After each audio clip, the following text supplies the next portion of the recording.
Mentions of Galakrond in Dawn of the Aspects. Of course, if you read the book, you know this. If not, you're in the Wowhead comment section being confused about it. But in this renowned 25, 27, whatever, for the Dragon Isle, for the Dragon Expedition, well, the gates of Tyr's project open, and we get some pretty information. Some pretty nice information, in fact, not just pretty. So let's begin. The Hall of Samples. Air. Hologram Tyr says, infused with the element of air, this dragon has gained the ability to express gusts of wind from its body, resulting in an effective, if rudimentary, deterrent for nearby foes. It also says the fact that this does not result in an equal but opposing force applied to the dragon implies the process is innately magical, as opposed to mechanical. Fire. The element of fire has seen one of the most successful adaptation rates of the species, with subjects able to hurl globes of fire hot enough to melt metal. Additionally, those infused with fire are responsible for more attempted outbreaks than other proto-dragons combined.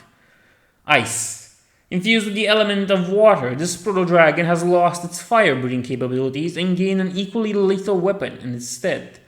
The frozen possibilities of ice. The fact that the proto-dragon's complete inversion of their element tendency is not only possible, but so thorough, generates an intriguing thought exercise. Is there any element or even energy that, given appropriate conduit, vessel, and time, proto-dragons are unable to integrate? Earth. This proto-dragon has been imbued with the element of earth. It exhibits an increase in scale density with a minor reduction in flexibility compared to baseline proto-dragons. There are three separate incidents have been recorded where the dragon has nearly breached the containment sphere. Now, in this quest, you just hurl a bunch of proto-dragons into their nests, but it speaks to these four evil guys that we had to defeat, and we just defeated the air one. So the earth one's gonna probably be the last one. Galakrond or whatever. Next we move to the Hall of the Aspects. Nosdormu. And Toddy Whisker says, I can't make heads or tails of these records. They're as convoluted as those time-traveling bronze dragons. Alexstrasza. Interesting, Alexstrasza and Ysera were clutchmates. They had a brother, but it seems he fell some time before the aspects were created. Ysera. Looks like Ysera was always the gentle one. Says here she thought peace could be made with the undead.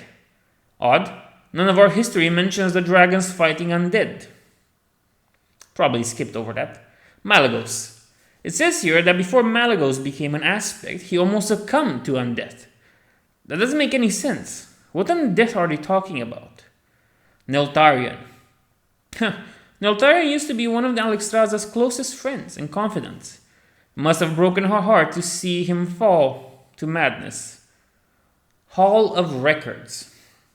And there's this exchange between Naladia Rivergleam and Toddy Whiskers. Naladia starts first. From what we can tell, these discs are rich in information, but not in answers. Tyr was cataloging the life cycle and overall potency of various proto-dragon phenotypes in the Dragon Isles, although for what purpose were uncertain. In addition, he was keeping a considerable database on the role, disposition, and relative power of the aspects. Tyr's interest in the aspects seems logical, but the proto-dragons somewhat less so. But the fact that he went to such lengths to keep this facility and its contents a secret, that's the real mystery. And here we have it. We have mentions of Galakrond in Dawn of the Aspects, which is pretty interesting. WoW even goes further on and mentions the references to Dawn of the Aspects, and I think these are pretty needed. Because we all know Dawn of the Aspects is an interesting book and it should be read for dragon lore and the lore of the Titans and so on. Of course, Blizzard's going with the, Titans bad thing, but that doesn't matter. What we have with this is the canonization of Galakrond in such a way that we are sure it might play a role further on down the expansion. In truth, I really think Galakrond will play one role or another. Possibly they'll go with the whole people are trying to reanimate him and he manages to do it.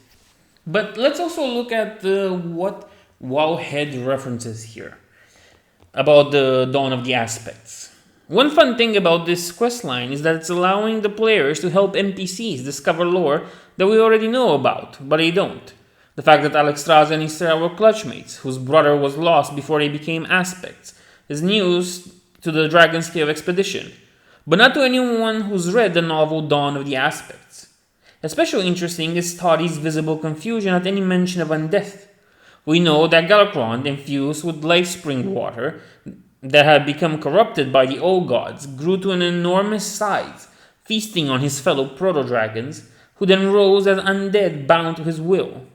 Officially, the Aspects have kept this history a secret out of fear that other dragons might also attempt cannibalism, stating only that Galakrond was the progenitor of dragonkind. This would explain why the Dragonscale expedition seems ignorant of this past history. With the release of Iridikoron and his fellow primal incarnates at the end of the Vault of Incarnates raid, Tyr's research into the power of elemental prodig seems like it could become relevant very soon. For now, the story pauses here, leaving us in the Dragonscale expedition, hopefully with a deeper understanding of the history and lore of the Warcraft universe. Okay? They're gonna hint, these are hints to something related to Galakrond. At most, I think it might just become public knowledge that, there's Galakrond was corrupted by the old gods and Deathwing wasn't the first one and stuff. Even if I do kind of expect Galakrond to be back in one form or another, it's still something, and this all comes thanks to this marvelous patch that we are in, and hopefully things will be good. Hopefully. But we'll have to see. Thanks for watching.